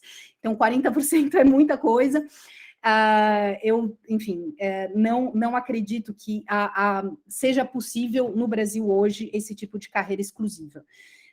E como a mudança de gestão a gente só sente no intervalo de 10 anos, então é uma carreira que no curto prazo, infelizmente, essa é com muita tristeza que eu faço esse diagnóstico, é um desmonte completo. É impossível formar equipes, é impossível a produção de conhecimento coletivo, porque a pesquisa não é algo isolado, a pesquisa é a produção de conhecimento coletivo. Infelizmente, não há recursos para a formação de equipes e para a produção de pesquisa de qualidade, infelizmente. A gente passando mais o tempo fazendo dossiês, pedindo recursos do setor privado ou do exterior para poder conduzir pesquisa dentro do Brasil. Então, esse é um ponto. Eu acho que eu falei demais, eu não vou conseguir fazer a segunda parte que eu gostaria de comentar sobre a mudança da moeda, mas deixa eu só deixar uma mensagem em relação a isso, né? É importante pensar o direito bancário em diálogo com o direito monetário. A moeda é crédito, é confiança, e o próprio funcionamento das instituições financeiras mostram que, na verdade, essa divisão de direito público, direito privado, a moeda emitida pelo Banco Central, a moeda pelas instituições financeiras, torna a análise desse objeto de pesquisa muito fragmentado e não responde aos problemas atuais. Hoje, o que nós estamos vendo, inclusive em relação à mudança dos mercados, né, talvez a gente esteja testemunhando uma mudança histórica do fim da ideia de emissão de moedas privadas por bancos. Então, aquele modelo de funcionamento do sistema financeiro, de criação de moeda que foi construído por banqueiros mercadores no século XIII, no século XIV, e aqui pensando no trabalho do De Hoover sobre o Banco dos Médicis, como foi construída essa profissão e foi, na verdade, a base da constituição do sistema financeiro, tal como nós conhecemos hoje. A gente talvez esteja experimentando um momento histórico de mudança paradigmática. Não é à toa que o Aaron está aqui, né? Essa mudança mostra talvez um balanço de poderes, até de mudança de elites econômicas, de bancos para empresas de tecnologia. O que eu queria chamar a atenção aqui, e aí especialmente do ponto de vista do pesquisador, quando nós vamos analisar meios de pagamento ou direito bancário, pensar sempre na perspectiva monetária. E acho que aqui o movimento de criptomoedas, moedas digitais emitidas por bancos, o papel cada vez mais importante de empresas de tecnologia para o sistema monetário e financeiro, mostram que nós estamos vivendo um momento histórico em que o sistema monetário e financeiro estão passando por uma revolução nos seus próprios fundamentos. E eu acho que aqui vai impactar tanto a carreira do pesquisador da área, sobre a própria concepção do seu objeto de pesquisa, como daquelas pessoas que vão trabalhar no mercado privado ou como reguladores. Quais são os desafios que estão pela frente com essa mudança histórica de um certo monopólio das instituições financeiras na emissão de moedas privadas, para um tipo de moeda que é altamente impactado por tecnologias, novas tecnologias e por novas habilidades, por um novo tipo de elite que não é só conhecimento financeiro, mas também envolve conhecimento tecnológico. Então, quais são os impactos para isso, para vocês, futuros reguladores, futuros advogados, mas também para nós, enquanto pesquisadores, como nós concebemos e compreendemos as relações de causa e efeito do nosso objeto de pesquisa? Era isso. Obrigada. Muito obrigada, Camila. Obrigada pela exposição. Obrigada por aceitar o nosso convite, né, para expor aqui hoje. E acho que agora é o momento esperado, acho que por todos, o momento de perguntas. Acho que antes, eu não sei, Pedro quer tirar o print para a gente postar no LinkedIn? Jeff, você vai precisar sair antes, você comentou, né? Eu vou conseguir ficar mais uns minutos, Pedro. Ótimo. E aí a gente pode tirar o... Pedro, você que vai Foi o tirar Pedro o que falou ou ou- foi o Aaron? Eu não vi. Foi o Aaron. Não, fui eu, mas tranquilo. Não, eu vou tirar um print aqui. Quem puder, quem quiser ligar a câmera aqui para sair na foto, fica à vontade, viu, gente? Para a gente poder divulgar.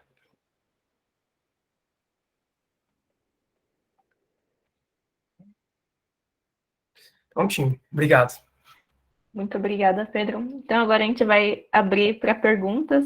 A gente decidiu manter pelo chat, eu acho que fica um pouco mais organizado e um pouco mais rápido. Então, quem tiver perguntas pode mandar pelo chat para qualquer um dos, só falando qual é o convidado que é direcionado à pergunta. E aí eu posso repassar, fazer aqui a função de pombo-correio.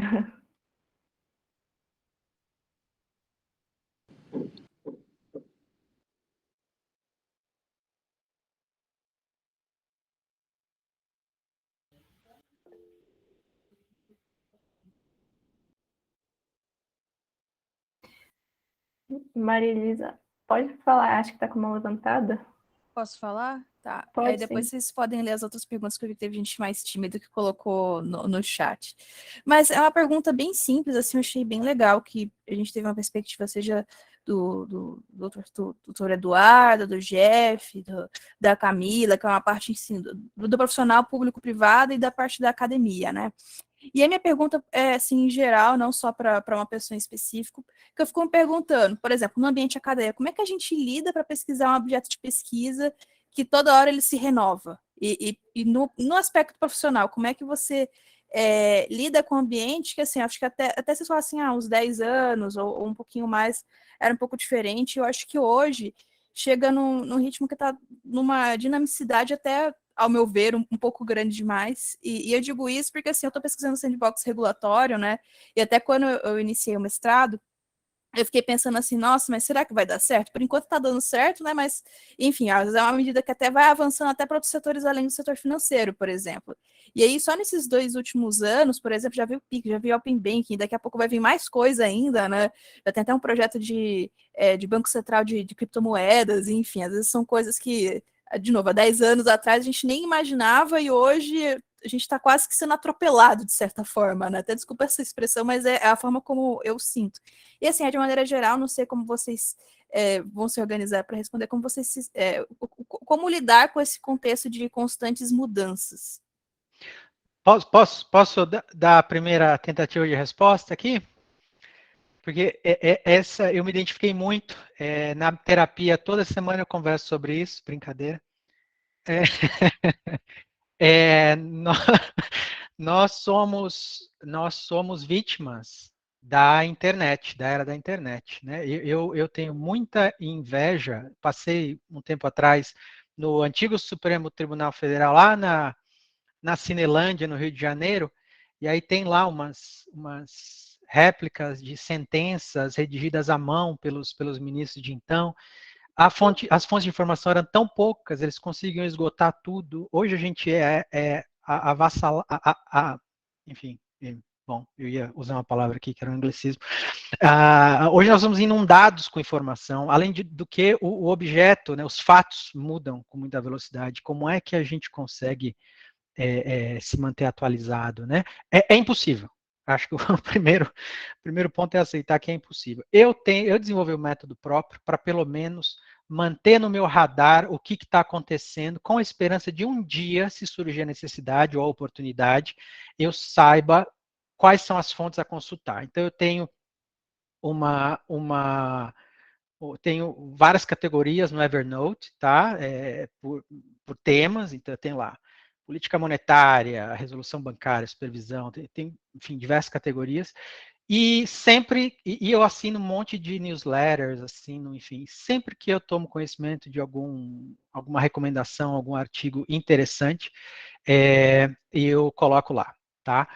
Isso já me salvou diversas vezes, quando eu preciso reagir rapidamente, eu sei exatamente, eu tenho uma base de dados bem atualizada. E eu também fiz um corte aí metodológico, né? Puxando o gancho da Camila. Eu só me interesso pelo que é produzido pelo setor público. Então, meu corte são bancos centrais, autoridades de supervisão financeira internacional e foros standard setters internacionais. Porque é impossível, aí sim, ia ser demasiado, até para poder só alimentar minha base de dados, saber tudo que está sendo produzido na academia, tudo que está sendo produzido por think tanks, tudo que está sendo produzido pelo setor privado. É impossível.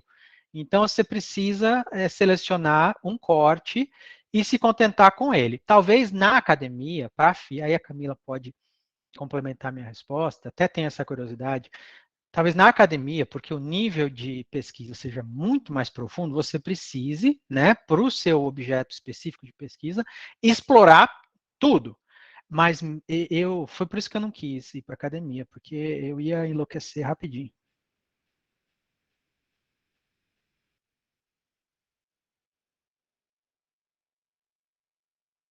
Alguém mais quer comentar? Pode Olha, falar. eu tenho uma coisa para falar sobre isso, sim. A melhor maneira de reagir ao excesso de inovação é não inovar tanto. Eu sei que é paradoxal, mas não está na Bíblia que não tem nada de novo sob o sol. Talvez isso valha também na nossa matéria, né? Então, as questões, como elas são apresentadas, são novas, mas as respostas, elas são sempre respostas principiológicas. O tema da conta de pagamentos e o que ela pode aplicar, ele tem muito a ver com o tema tradicional da conta de pagamento, da conta bancária. O tema se uma instituição credenciadora pode fazer empréstimos ou se ela pode fazer antecipações, tem tudo a ver com conceitos clássicos de direito civil. Então, a maneira de você não se deixar levar por isso é perceber isso, que a manifestação do fenômeno pode ser uma manifestação nova, mas o que está se falando são sempre das mesmas coisas. E para entrar no lado psicanalítico, uma coisa que você vê que é muito comum hoje, as pessoas apresentam uma segurança e tal, mas no fundo o medo de ficar para trás, o medo de não acompanhar a juventude, o medo de estar superado. Não tem esse medo. Saiba que existe alguma coisa clássica no que você aprendeu, no que você faz, e que você vai conseguir trabalhar bem sobre isso. Tá certo? E o que você deve usar? uma gama de princípios sólidos, que são princípios técnicos, que estão dados pelas áreas do direito, mas também aqueles princípios que a professora Camila disse muito bem, que é o tema da ética. E ela levantou um ponto que não é comum a gente ouvir. A ética está presente no currículo, só que ela está separada lá numa matéria. Não é isso, ela tem que se, assim como a produção na administração, controle de qualidade, ele passou a se integrar em cada etapa da produção, e aí ele passou a ser controle de qualidade, não ter um departamento separado que jogava fora o produto que não estava bom. Para nós também isso deveria acontecer, quer dizer, não adianta eu estudar ética ali numa matéria, e eu não liguei ao direito, então todas as operações que vieram para mim, eu vou conversar com uma publicação para eu aparecer bem, e isso faz aquela propaganda superficial, e não tem nada a ver, eu estudei ética lá, eu sou uma pessoa ética, não é bem isso. Então esse grupo de você entender esses princípios que ficam sempre, tá certo? Ele é a resposta, são princípios técnicos, mas também princípios de ética que valorizam não é só pelo outro, é a sua própria valorização profissional está em jogo quando você faz isso. É o que eu destacaria. Aliás, aproveitando e fazendo eu sei desse tema de informações e tal, a professora Camila é permanentemente convidada a fazer suas pesquisas, se precisar da gente no escritório, estar lá para completar alguma parte de pesquisa, seria um prazer recebê-la, viu, professora? Gente, eu acabei de me dar conta do seguinte, agora há pouco eu falei, se meus colegas me ouvirem aqui, eu tô lascado. Acaba de surgir na tela, quem? Rafael Cavalcante, para minha grata surpresa. Estou te ouvindo.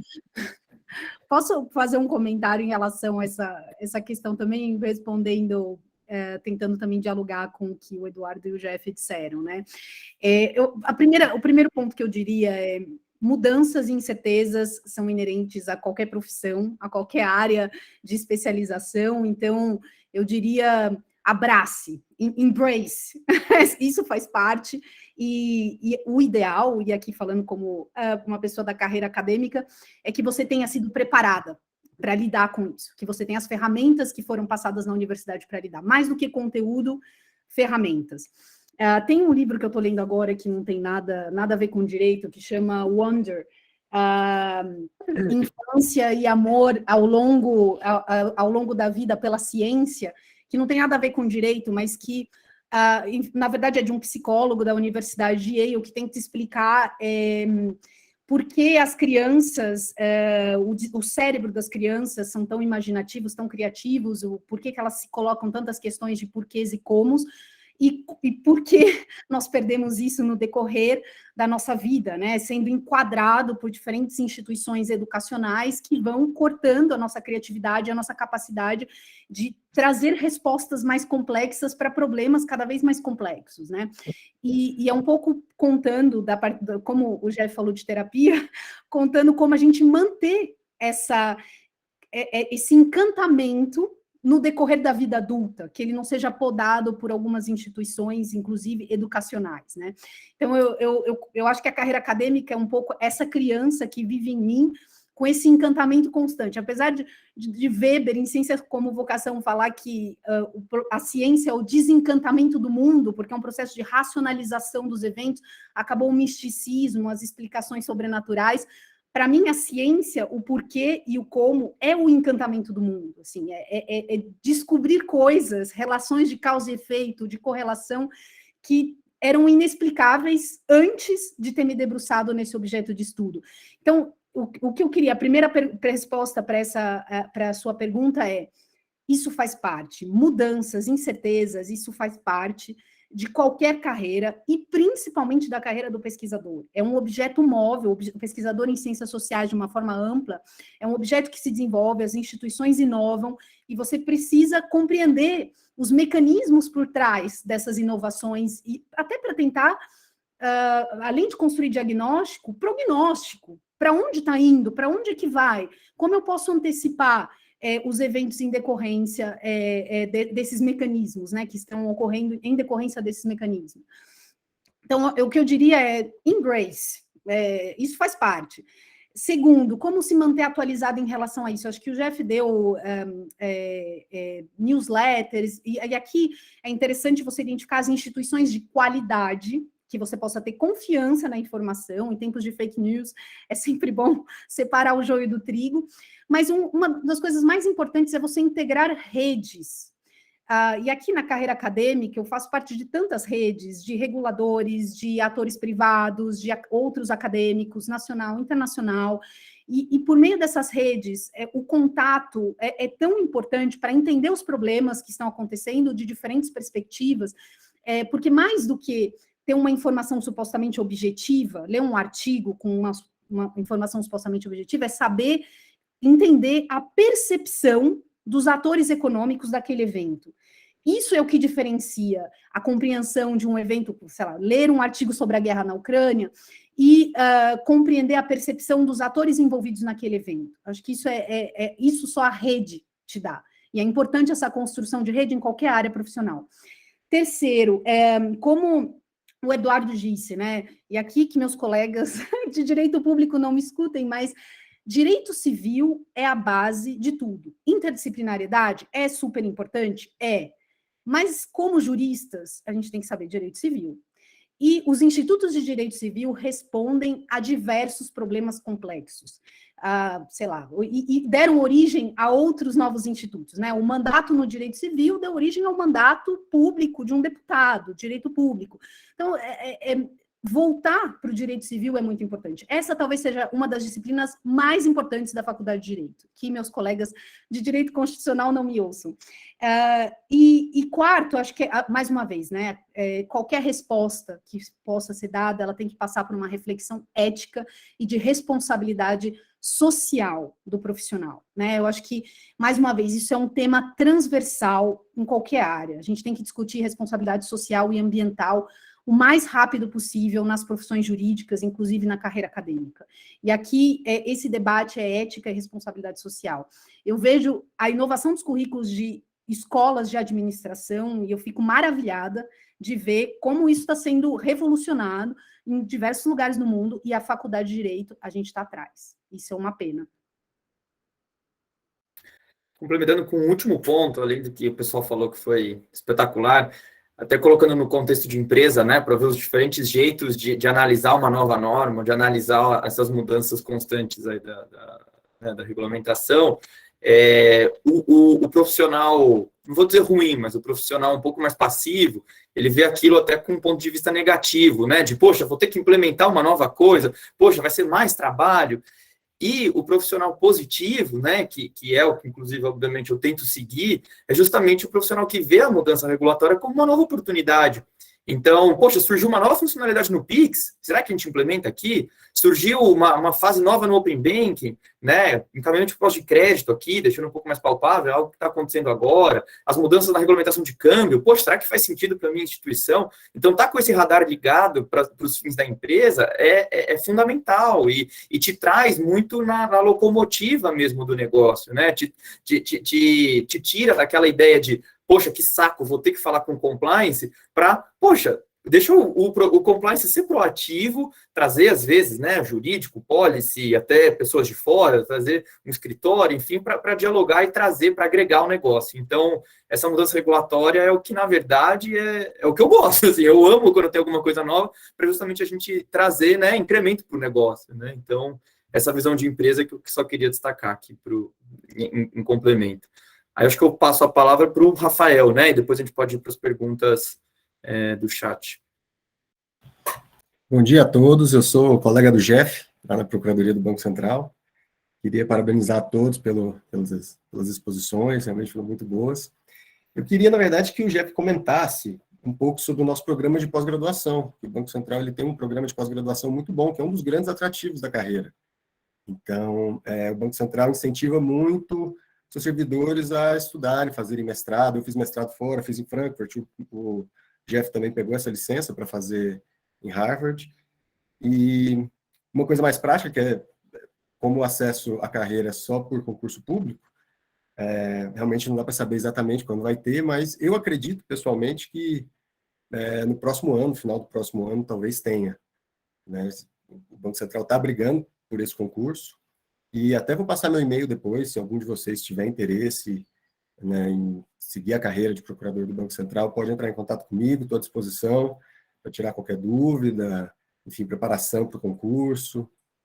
Tudo bem? É isso, queria que o Jeff comentasse um pouco essa parte da pós-graduação, que é muito interessante, é um dos grandes atrativos. Sim, isso é verdade. Rafael fez recentemente o LLM dele em Frankfurt, eu fiz no auge da crise financeira em Harvard, foi uma oportunidade bem bacana. E nisso o Banco Central é realmente espetacular. Tem um programa de pós-graduação muito generoso, por ano são mais ou menos 25 ou 30 vagas, e tanto para doutorado quanto para mestrado, no Brasil ou no exterior. Normalmente metade das vagas são para o exterior, metade para o Brasil.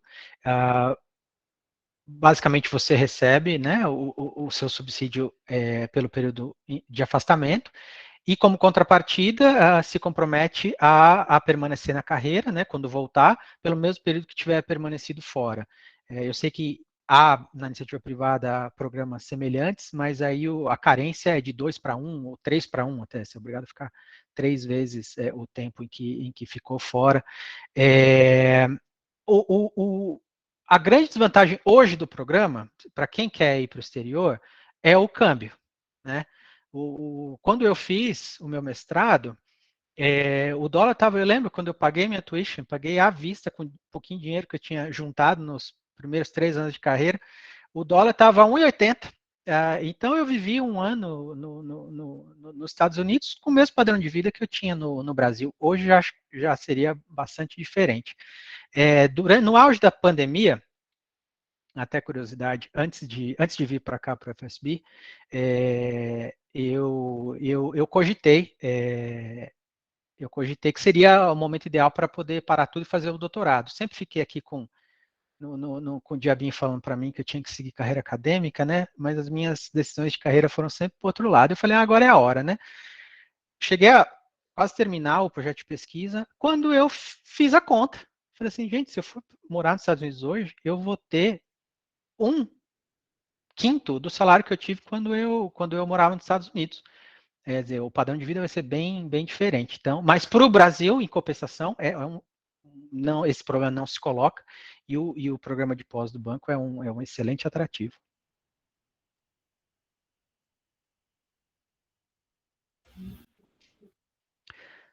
Bom, eu acho que agora... Pode falar.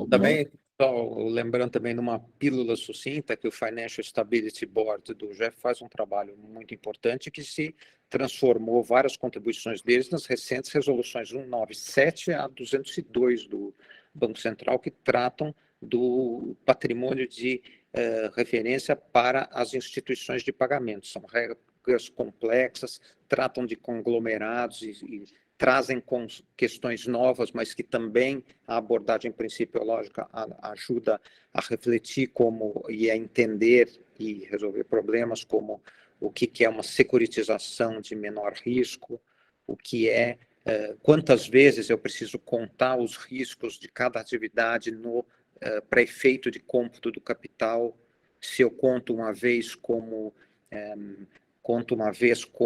capital da própria área, se eu duplico isso para também contar a mais como risco de crédito ou não, eu acho que não. Então, é um trabalho muito importante que vai se refletir, esse especificamente que ele estará fazendo fora, em anos de atividade e de consultoria.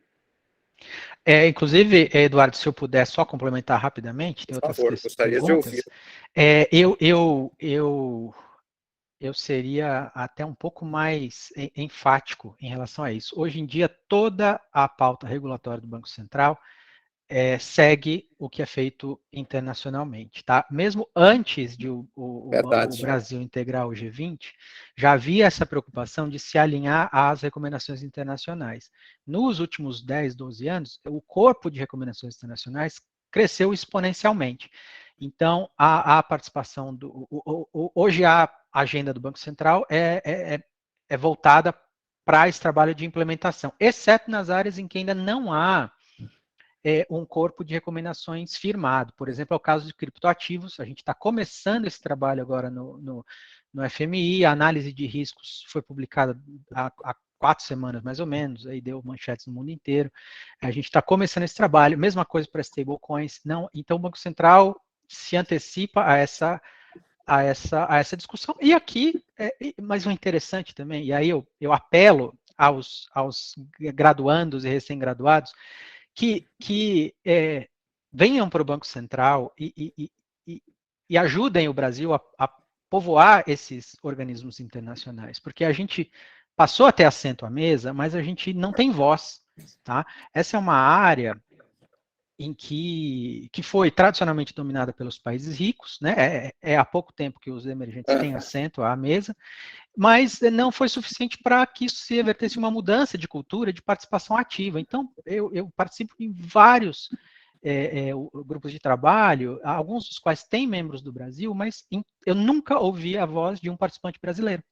Diretor de Banco Central, chefe de departamento, o Brasil não participa. A Argentina tampouco participa. Outros emergentes participam um pouco mais, México talvez pela proximidade dos Estados Unidos, África do Sul pela questão linguística, Índia pela questão linguística, China pela importância, ainda que participe menos do que seria esperado, talvez aí por alguma reticência geopolítica. Rússia agora não está participando mais, né? Mas, enfim, é importante que a gente crie capacitação no Brasil e que o Brasil se faça ouvir nesses foros, porque, infelizmente, tem assento, se preocupa em implementar, mas não participa efetivamente E da mais do que isso, formulação. tem a dizer, porque se a gente compara a nossa regulação bancária com a de outros países, ela é mais perfeita. Tem coisas na regulação da própria Basileia que, para mim, são imperfeitas, o tema de modelos internos, tudo isso, e o Brasil ganhando a sua independência, o que o Banco Central fez, ter o sistema tão estável quanto ele é, e tem a ver com essa capacidade dessa elite do serviço público. O que acontece, Eduardo, exatamente o que acontece é que no afã de se alinhar as melhores práticas, o que tem que fazer mesmo, porque o Brasil é signatário desses acordos, ainda que não sejam tratados, mas são acordos, enfim, ele se compromete a implementar, mas às vezes ele implementa recomendações que não lhes são favoráveis, que são, por exemplo, depois da crise financeira, o Brasil já tinha uma regulação bancária extremamente conservadora, uma supervisão bancária conservadora, aplicou níveis extras de capital, aplicou outros requerimentos que faziam sentido para os países ricos, mas não para nós. E deixou de participar da formulação com voz ativa para dizer, não, isso não nos convém. Então, assim, eu podia passar horas aqui conversando sobre isso, mas a gente precisa muito de gente qualificada para ocupar essas Acho que você tem toda a razão, é muito sensato isso que você falou. A melhor prática para quem, né? Exatamente. Com certeza é melhor. E é por isso que os países emergentes vieram para a mesa, é justamente para poder trazer a perspectiva desse mundo em desenvolvimento. Mas hoje eu participo de reuniões em que quem fala pelos emergentes são a Austrália, Inglaterra. Não, e pelo ponto de vista dos emergentes, o que você sabe dos emergentes, amigo? A gente precisa paradigmas, né? Quando eu participei das reuniões do Think 20, que é o grupo dos think tanks do grupo do G20, eu via muito isso, assim, a pauta do Think 20 era definida por organizações acadêmicas e de pesquisa aplicada de países centrais, e os emergentes tinham pouca voz, mas também porque tem uma dificuldade, acho que aqui, enfim, eu não sei até onde dá para ir, mas eu fico aqui pensando, a gente precisa elaborar paradigmas nossos, que respondam aos problemas concretos da nossa sociedade, do nosso desenho, do nosso desenho econômico. A gente importa modelos, a gente manda a nossa elite dirigente estudar no exterior, e ela volta e aplica os conceitos do exterior, a partir das referências do exterior. Não sei se a gente precisa criar novas teorias do desenvolvimento, né? Porque a nossa última teoria da dependência da América Latina está lá atrás. Mas a gente precisa criar paradigmas que respondam aos nossos problemas, né? E entender os problemas do exterior e criar. Acho que a China está fazendo isso. A China está investindo em centros de educação e de formação que vai para o exterior, entende as propostas do exterior, volta e repensa os paradigmas a partir das suas próprias ambições geopolíticas. E o Brasil? onde estamos, né? Sim. Eu acho que tem essa questão. Acho que do ponto de vista pragmático a gente tem evoluído bastante também, né? Então a gente vê o Pix, por exemplo, né, com o Banco Central sendo um pouco mais proativo nesses últimos tempos, né? Claro que já tinha as recomendações do BIS, dessa preocupação de ter os instant payments, até em contraponto às criptomoedas e até as empresas de tecnologia em certa medida. A gente vê o Pix, por exemplo, sendo referência mundial, e até trazendo de novo aqui para dentro da empresa, né? Antes a ideia era feita lá fora para depois ser implementada, né, nos países em desenvolvimento, digamos assim. E hoje algumas das frentes já estão sendo criadas aqui para depois serem desenvolvidas lá fora. Então, também tendo um pouco do ponto de vista otimista aqui, eu acho que a gente também está tentando construir algo talvez um pouco mais pragmático e menos teórico, né, do ponto de vista mais local. Não, sem dúvida, Aaron, mas o ponto, eu peço desculpas se a minha intervenção pareceu pessimista, mas na verdade ela pareceu pessimista em relação ao Brasil se fazer ouvir fora, porque muita coisa está sendo feita do ponto de vista positivo dentro do Brasil, só que a gente precisa comunicar isso fora e conformar as recomendações internacionais para que elas reflitam o nosso ponto de vista. Então, por exemplo, PIX é um grande sucesso. Existe recomendação internacional a respeito? Não existe. O Brasil fez tudo. Óbvio, existem alguns outros exemplos de sistema de pagamentos rápidos no mundo? Existem, mas muito ali foi desenvolvido, foram soluções tupiniquins, né? Então a gente tem que aproveitar isso para quê? Para falar no Comitê de Pagamentos e Infraestruturas do Mercado, para efetivamente ter voz ativa ali. Não é o que acontece. Não é o que acontece. Semana passada, na newsletter do BIS, saiu um artigo publicado por uns colegas do Banco Central sobre o PIX. Excelente. Agora, essa galera tem que estar lá no comitê, entendeu? Conformando as futuras regras que vão ser aplicadas a esse ponto. Eu participei, por exemplo, né, na redação do anteprojeto de lei de infraestruturas do mercado. A única preocupação, e aí então eu aproveito para responder aqui uma pergunta que foi feita. Qual a participação da Procuradoria na redação de normativos? Os normativos do Banco Central, eles são redigidos pelos setores técnicos, tá? A Procuradoria, ela só é chamada a participar nos estágios finais do processo de produção. Na verdade, ela é chamada a participar antes, mas ela se furta. A Procuradoria tem uma visão filosófica de que ela não tem pessoal suficiente para participar da formulação da política, e mesmo que tivesse, ela deve manter sua isenção para poder o seu julgamento, sua análise jurídica não se contaminar, digamos assim. Eu já expressei várias vezes a minha discordância em relação a esse posicionamento, tá? O fato é que a Procuradoria se manifesta ao final, então se há ali falhas jurídicas no processo, elas vão ser todas discutidas no final. Aconteceu isso nesse anteprojeto de lei, tá? E o setor técnico passou meses, né, incorporando os princípios de infraestruturas do mercado financeiro na redação, e a preocupação era seguir ipsis literis a recomendação dos avaliadores, porque isso tudo, né, é objeto de avaliação internacional. Então, tem avaliações de pares, tem avaliações feitas pelo FMI e Banco Mundial, e aí, basicamente, a gente incluiu na redação exatamente o texto que o avaliador queria. Isso é bom? Não é bom. Enfim, porque a gente tem produto próprio para poder mostrar para fora, para poder ditar as recomendações, em vez de passivamente recebê-las. Claro, é importante estar em linha com o espírito da recomendação, mas não ipsis literis, não aceitar passivamente que o avaliador chegue e diga como é que vai ser a redação da sua lei. É isso. Mas temos sempre as perguntas dos alunos, né, depois dessa interessante contribuição. Eu acho que a gente já estourou um pouco bastante aqui o tempo de todo mundo, né? Acho que todo mundo tem outras reuniões, outros compromissos. E aí, aqui em nome do CDB, eu queria perguntar se vocês se importariam de deixar o e-mail de vocês, alguma forma de contato, para que as pessoas que tenham as outras perguntas consigam entrar em contato. Em teoria, o evento era para durar 1h30, a gente já está passando das 2 horas, então... Eu tenho uma reunião que já começou há 5 minutos, mas está muito agradável aqui. Tá muito bom. Eu tenho uma que começou 10h30. Estou naquela ideia de fazer o equilíbrio ali, a política com os stakeholders internos, essa daí já vou ter que tomar cuidado aqui dentro hoje. Mas realmente foi muito bom, obrigado. Eu deixei meu e-mail aqui agora. E obrigado pela participação, obrigado pelo convite, foi realmente espetacular e parabéns ao CDB, a Camila, ao Jeff, ao Eduardo, porque realmente aprendi bastante aqui na nossa conversa. Ó, tô mandando meu e-mail aí, ó.